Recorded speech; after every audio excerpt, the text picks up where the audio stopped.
side of the toolbox when it was locked. That's really helpful. Where's the little T-hand?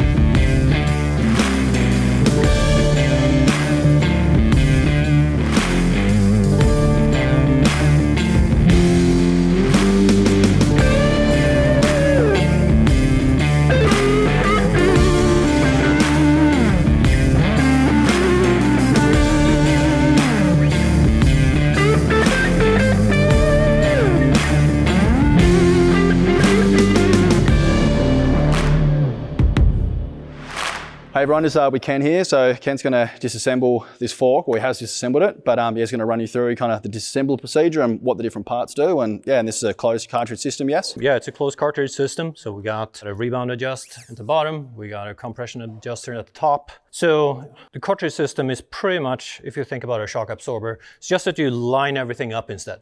Yep. So when you have a shock and your reservoir, this is your reservoir and this is your shock body. It's doing exactly the same thing. So in this case, with a closed cartridge, you will have two main valves. One valve that sits on this main shaft, and then also called mid valve. Okay. And then you have the base valve up here. With the IFP that sits up here, that will shuttle with the oil. Yep. And that will make sure that your main chamber is always filled up with oil and you never have any like aeration of the oil. Yeah, cool. Another sweet thing about this fork is that we got a bottom out feature. So inside the fork, there's a cup. And when you're at the very, very end of the stroke, you will slam this little piston into a cup, and that will ramp up your damping to kind of take care of this harsh landing when you're kind of end up in a situation you didn't want to be in actually. Yeah, but cool.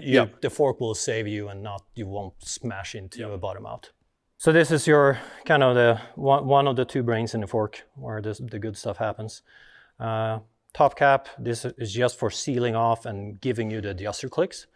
You got the spring that preloads the floating piston that makes sure that your cartridge is at all times pressurized. And then you got your base valve.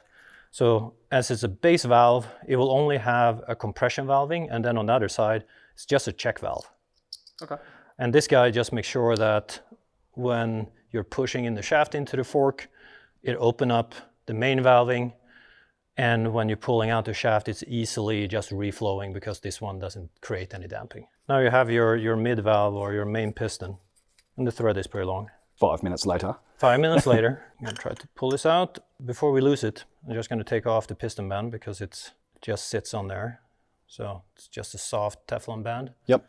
So here we got the main piston assembly or the mid valve assembly. This is since you got trapped oil volume here, this is your seal head. You got a top out spring. The top out spring just makes sure that when your front wheel up in the air, making sure that it doesn't tug on you or you like get a slam noise or feel when it tops out. And then you have your main piston here. This one has a couple of features in it. You got your rebound adjust that cuts off the bleed flow between your compression chamber through the shaft, and you got a needle cutting off this. Yep. This one is unchecked, so that's why it comes from. In compression, is flow through the bleed. Same thing in a rebound stroke, it also flows both directions. So it doesn't have a check like some. Is that a disadvantage or? Totally depends on what your priority is. We have chosen not to have it. From a dynamic performance perspective, generally checks are not great. Okay. So same thing with our fork as well as our shock is there's no check in there. Yep. The compression valving, the bottom valving here, is floating. So you can actually, if you look really closely, you can actually see that the valving has a gap. Yep. So that is to give you this like nice plush initial feel, but as soon as the flow is increasing in compression, it starts giving you additional force. Yep. Like the small shatter, just like the top of things gets filtered out, but as soon as you need to absorb a little bit more energy, it starts catching the. So basically that progressive feel essentially. Exactly. Yep. So this is a part of the plush feel, but also the progressive feel, the bottomless feel. Yeah, cool. On the other side, you got the rebound valving. The rebound valving is more traditional valving. It doesn't have a float. One thing to mention about the float too is it's fully tunable depending on your application, how much you want this compression valve stack to float. Yep. All right, Kent, we talked earlier with the forks. So there's no high-speed adjustment technically on these, and why did you guys make that choice? Yeah, that's a good point. So we got a one-way rebound adjust and a one-way compression adjust. And the reason for that is pretty much it's hard to get the performance you want out of a fork or a shock with the high-speed adjust. So you're ending up with compromises between performance and adjustability. Kind of the background to that is the high-speed adjusters tend to kind of clamp down the shim stack. Yep. And from a performance perspective, you want the shim stack to be able to work without getting kind of constrained by something. Yeah, cool.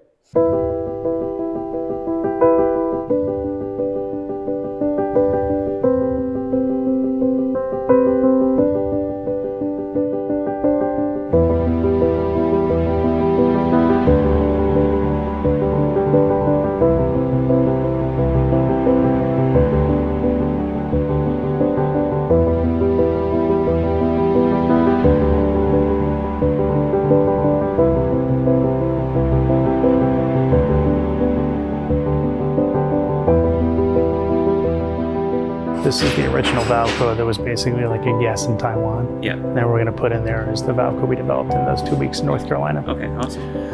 And so that I'd say was, it's hard to quantify, 100% better. Yeah. Substantially better, like better balance on the motorcycle and more compliance. We had the bottoming resistance out of the box, but we really needed that small bump compliance. And so the stack is more complicated that we're putting on there. Okay, sweet. How many shims are in there? On this one right now? Yeah. I don't remember. Decent. We're going to put more on. Yeah, right. So this is really simple. I mean, like we're not deforming this or anything like this. There's nothing you need to grind off with a Dremel. Yep. It is Loctited at the factory. So we use a process where we use an activator and a Loctite, but you know, it's not hard to get off. And there's a lot that goes into this design. Yep. Obviously, this is a billet aluminum piston, and that color is the hard anode. Yep. You want that really, really hard on the surface so that you're not going to wear it when you have really thin contact area for the shims. And you want thin contact area for the shims and big moats because you want a lot of pressure against that shim and you want really easy cracking.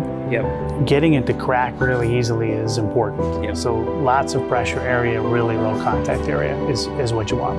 Okay. But then you want to use either steel or hard anode aluminum so you don't kind of wear it out. This one has a bleed shim on it. Okay. We're going to replace it with a spec that doesn't have it. Yeah. The idea there is the bleed area is the width of that slot and the thickness of the shim. Yep. We're going to go to a design where we have a free bleed through the shaft, and then we're not going to do a bleed shim. I think for this, all we're going to do is look up a valve code and put a new valve code in this, and then we're going to do the same thing for the base valve. So when you say like a valve code, is that like something you guys have then tested? Is it like a set number? Like how do you come up with that? To develop a valve code, you're doing work in the field, and then you're doing work on the dyno as well, right? I'd be lying if I didn't say like a lot of it is just like sort of know-how, like what is the motorcycle doing, and then how do you change that valve stack on there to make it do more of some different characteristic that you're targeting. And so this is a pretty simple like straight pyramid stack, and what you'll see with the new one is it's got a lot of like pivot shims in different stages of operation. Yeah, I was going to ask because they all seem like they're very much just going smaller, the same amount. Yeah, it works fine. Yep. It's got like a sporty character and good bottoming resistance, but I think without that more complex shim stack, you're not really able to get the bottoming resistance and some of that like initial comfort. You got to have the right architecture, right? And then you have to have like good flow in the damper. A lot of the cheaper stuff you'll find, like you'll see a lot of like orifice restriction situations. Yes. And those are really hard to work around. I mean, they create force, but you can't really tune them, and they give that strange characteristic, that very progressive characteristic. The stock Zuron has a lot of that characteristic. Yeah, no, I've noticed that through all of the stock suspension, like it works to ride on, but it doesn't work to race on, and it doesn't work to push hard. And like and it also wears out very quickly as well. And then you wind up with something that doesn't actually even function. Like rebound's just like gone dead. Or, the stroke is so sticky that you can't even move through it. And so we have big flow ports, and we try to do the work with the valving. And to have the adjusters on it, like one of the big issues we've always had with suspension from some of the other manufacturers is that when you make an adjustment on it, it really hardly does anything. And like there's nothing more frustrating than if you've got 14 clicks and you go ahead and you try 7 clicks and you can't actually feel a difference. You can't feel it. Yeah. Yeah. Doesn't give you much faith in what you're using. So Right. I think having the big ports and being able to have some better flow through these things when you do make adjustments is going to make a more dramatic difference then. The adjusters, at the end of the day, they'll be a choice for us. We can tune the base valve to give you this big adjustment range. But the more adjustment range you add, the more we have to take the shock out of pressure balance. If we're going to protect against cavitation at the extremes of adjustment. Well, I think, I mean, the stuff that we're going to tune, like, we'll be able to know that we can tune it a little more aggressively, and like that's where it's going to be. Somebody then can alter it and change it, but I think as far as what most people want to do buying a high power bike is ride it reasonably hard. And there's no point giving them something that's set up not to be ridden hard, whether it's suspension, motor, battery, or any of that stuff. You got to build it all to match, or else you don't have a product that really is integrated well. I think it makes sense. And we'll try to find the right balance. Yeah, perfect.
Okay, so we've been out here all day testing a new suspension that we're trying on the Ultra B. We tested our new chain guide. We also tested our new upgraded jack shaft. It's been awesome having Brett here and Dylan as well, just basically doing the testing around the track. It's cool to see the bikes absolutely sent, and it's the fact that we have no failures compared to the last rounds that we had in the Explorer. So Brett, what do you reckon? How's the bike feel now? Oh, dude, it's night and day. Like, I feel like I'm not going to break anything, even landing on throttle, which is such a...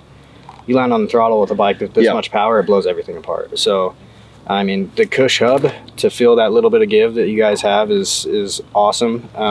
It also kind of smooths out the hits more than you would realize, because electric throttles are so sensitive and you don't have like the RPM and the clutch to be able to control those hits. But now having that Cush, it actually, like, I feel connection to the ground. That's awesome. When it goes through. And then just the fact that the jack shaft's as strong as it is, the bike rolls very freely, which is cool. Amazing bearings in there. So, yeah, dude, all in all, like, the worst part of the bikes for me today was actually the brakes, which are stock Sirris. So, I mean, it was great that the bikes held up literally all day, beating them up. Because, like, I mean, we are testing out here, and we're trying to actually get a feel for, you know, what's going to go wrong and stuff. So, there are definitely moments where, you know, there's not really holding back over a lot of the harsh edges, and felt felt great. And I think too now we've got like a smaller bike that's now like basically could run in a competition with probably really minimal failures. Well, failures you'd expect from racing, which is really cool. So yeah,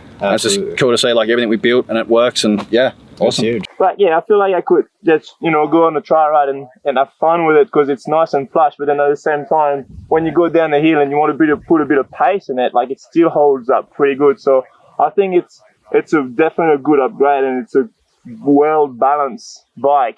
I enjoy riding it, definitely. What would you do if you were to ride it full time on the track? Would you change anything? Like if I was to just ride it full time on the motocross track, I would go stiffer spring, but the setting itself inside is good, but definitely stiffer spring. But then if you want to keep an all around well balanced bike, I would just leave it like that. Just play with the clickers, obviously, but I would just leave it like that.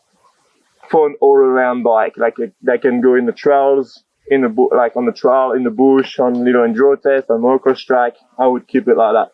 Hey, I'm Graham from Sirris. We are out here in France with the EBMX crew, testing and tuning our new F43 front fork and our R46 rear shock. This setup is made specifically for the Sur-Ron Ultra B. We're looking forward to other bikes coming into this class that will be able to adapt and set up for those bikes as well. We started this tuning and testing a couple weeks ago in North Carolina. We had some really aggressive riders out there. We were on some stock Ultra Bs with just a bolt-on, swap-out suspension setup. And what's been really interesting here in France, being with the EBMX guys, is that, stock, these bikes are about 195 pounds, 12.5 kilowatts. When we get onto the EBMX kind of, ultra modified setup, these are, 225 pounds, 55 kilowatts peak power. What we find there is that the bike gets a lot more squat, and of course it's heavier. And so it's presented some really cool opportunities for tuning to a very specific tune for these kinds of bikes. So we've come away with some pretty good results. We just showed up to Ambert, and we're in France here. Just a different track, a different place, different jumps. Gonna try to keep playing with suspension and find the settings that we want, that we think are gonna be best for everybody when they modify their Ultra Bs. So changed a few shim stacks around and gonna get into seeing what we can do to find the sweet spot. So Jess is now going to tell us how the suspension feels in French. All right, go. Just try. Go. Le suspension marche pas mal. C'est un peu dur avant, mais non. Avant, c'est parfait, mais un peu dur pour moi. Mais derrière, c'est un peu souple. Alors, on essaie pour trouver une solution là. Yeah, good. Well, I'll translate what Jess said, and the suspensions are heaps better, a lot stiffer and longer travel, a lot more like a full-size dirt bike, but these things feel a lot smaller and a lot of fun to play on, so it's going to be interesting to get on the motocross track and see what it's like out there, so ready to go have some fun.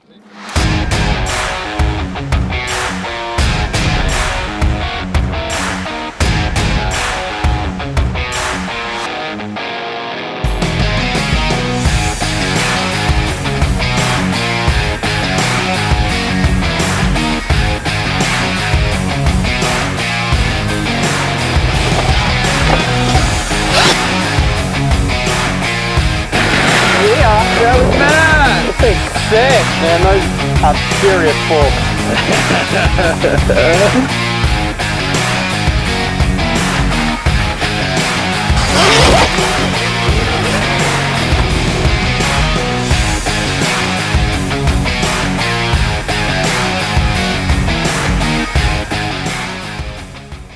So we're out here at another track today. We've been testing all around France, different terrain, different, I suppose, different stuff with the Ultra B now. So me and Matt were talking before just how much EBMX has physically pushed these Ultra Bs to a level that literally no one else can do in the world. So I suppose, Matt, do you want to run through some of the stuff we've actually done to make these bikes actually perform? Well, I think like we're out at one of the facilities where we raced in the Explorer last year.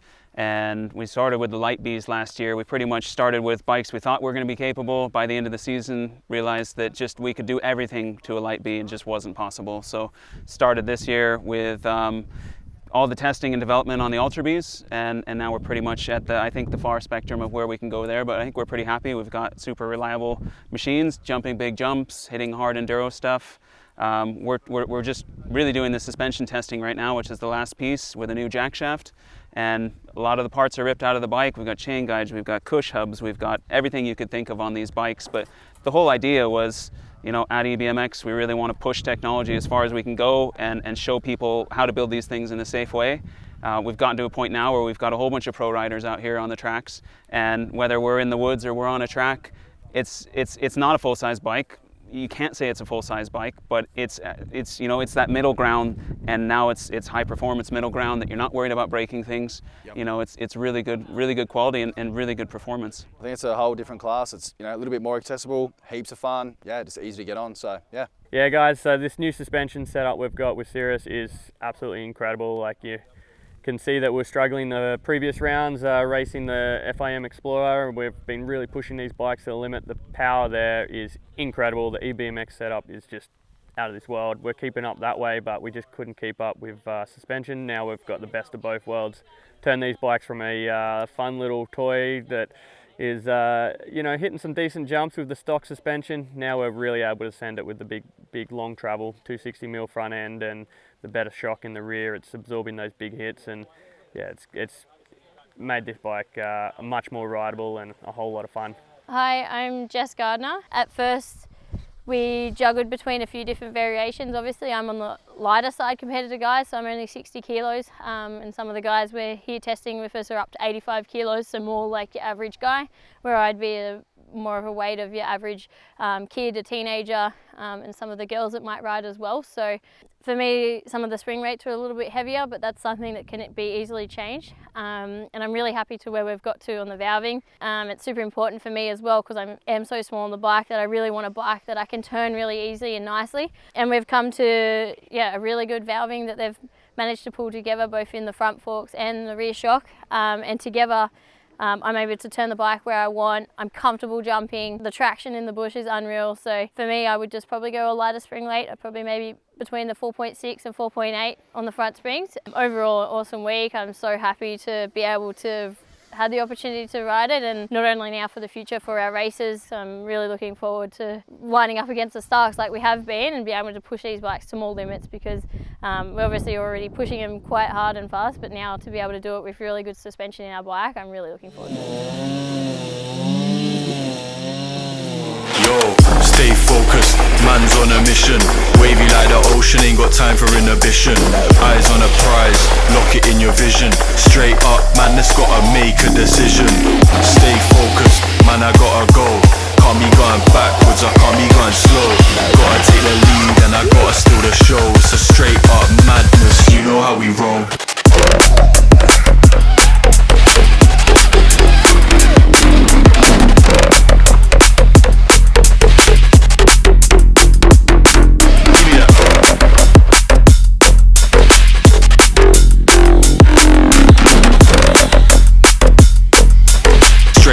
Madness, you know how we roll.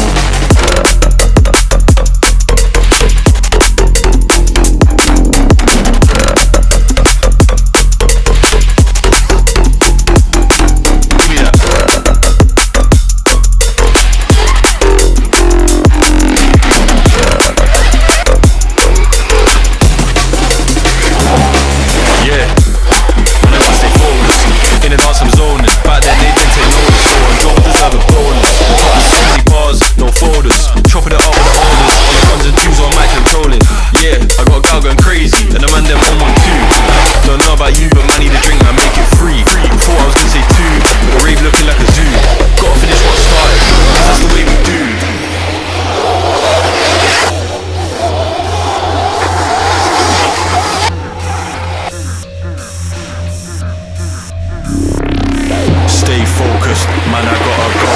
Can't be going backwards, I can't be going slow. Gotta take the lead and I gotta steal the show. It's a straight up madness, you know how we roll.